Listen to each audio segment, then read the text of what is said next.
Hello. Last leg of the year. Holiday season's begun. I'm sure you're all set, getting ready for the New Year's Eve. Imagine you've planned a holiday to Goa, the ultimate way to end the year and welcome the new one. You're all geared up, all set to catch the morning flight.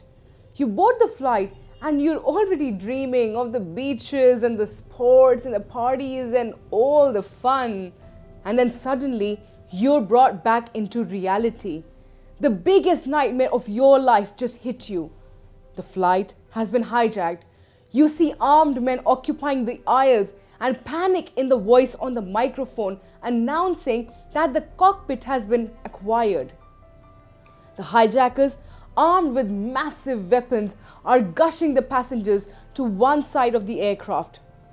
All you can see around are faces white with fear and tears rolling down the cheeks. All you smell is hate and animosity that's fuming the air in the flight. What you hear is the shrieks and the shrills of people all around. One moment your mind feels numbed and the next moment it's racing, pacing in every possible direction. And suddenly, one of these armed hijackers breaks open out loud. He makes an offer.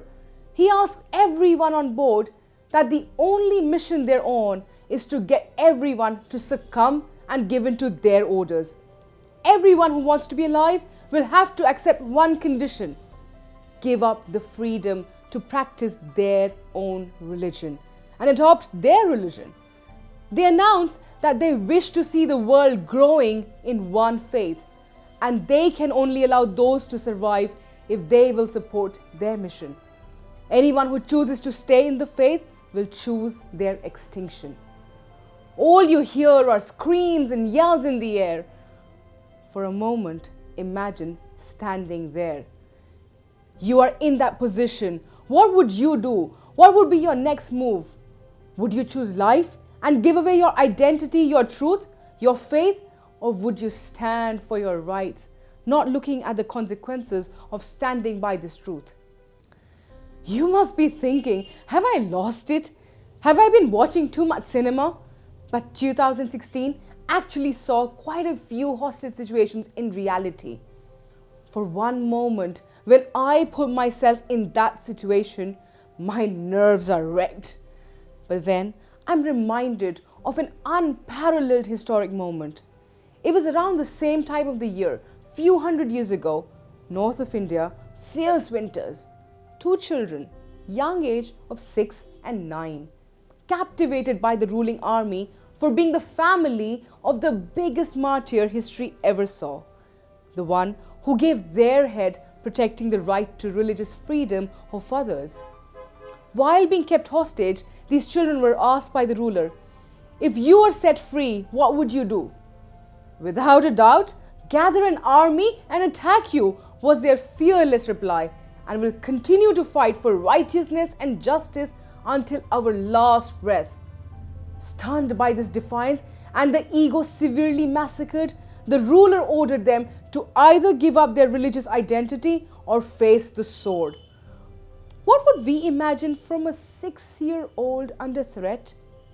Their response shook the foundations of royalty. "We're lions, won't act like sheep.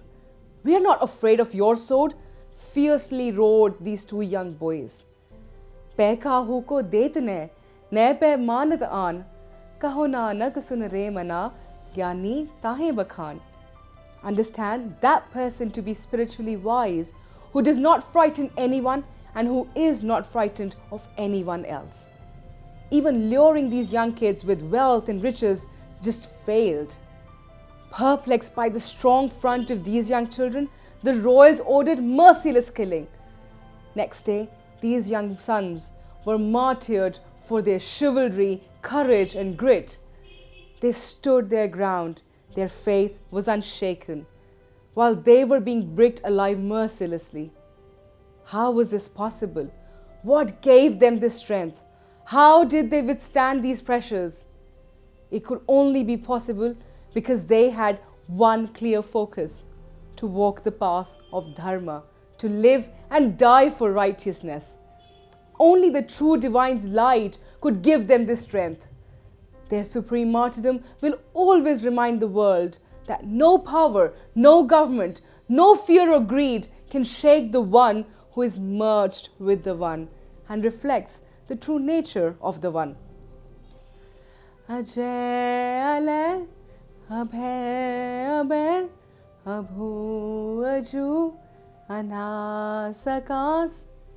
He can't be won over, and so can't these kids. These exemplary children were the younger Sahibzade of Guru Gobind Singh Ji, Baba Zorawar Singh and Baba Fateh Singh, who were prepared by their father to live and die walking the path of the truth. Today, we are not being faced with the choice of being bricked alive or keeping our faith. We are not being faced with the dilemma of facing death or keeping our head high in dignity. But how often do we succumb to might and power? How easily we would take the path of deceit to avoid a little challenge in life? How often would we raise our voice to defend rights of the ones being oppressed? Will there ever be a time when we would be able to think beyond ourselves and think of others? For once, when we don't think of personal advantage but live for benefiting the ones around us. Let us ask ourselves, what can we learn from our history and what resolution will we make in our lives to make our lives worthwhile and purposeful? Human rights rest on human dignity. The dignity of man is an ideal worth fighting for and dying for. A right is not what someone can give you, but what no one can take away from you. करवट पला ना करवट तेरी, लाग गले सुन बिनती मेरी. O Vaheguru, I would rather be cut apart by a saw than have you turn your back on me. I wish there would be a day in our life when we would stand for right and will not succumb to might. To get bliss, don't forget to feel this. Have a blissful day and don't forget to pray. Bye-bye.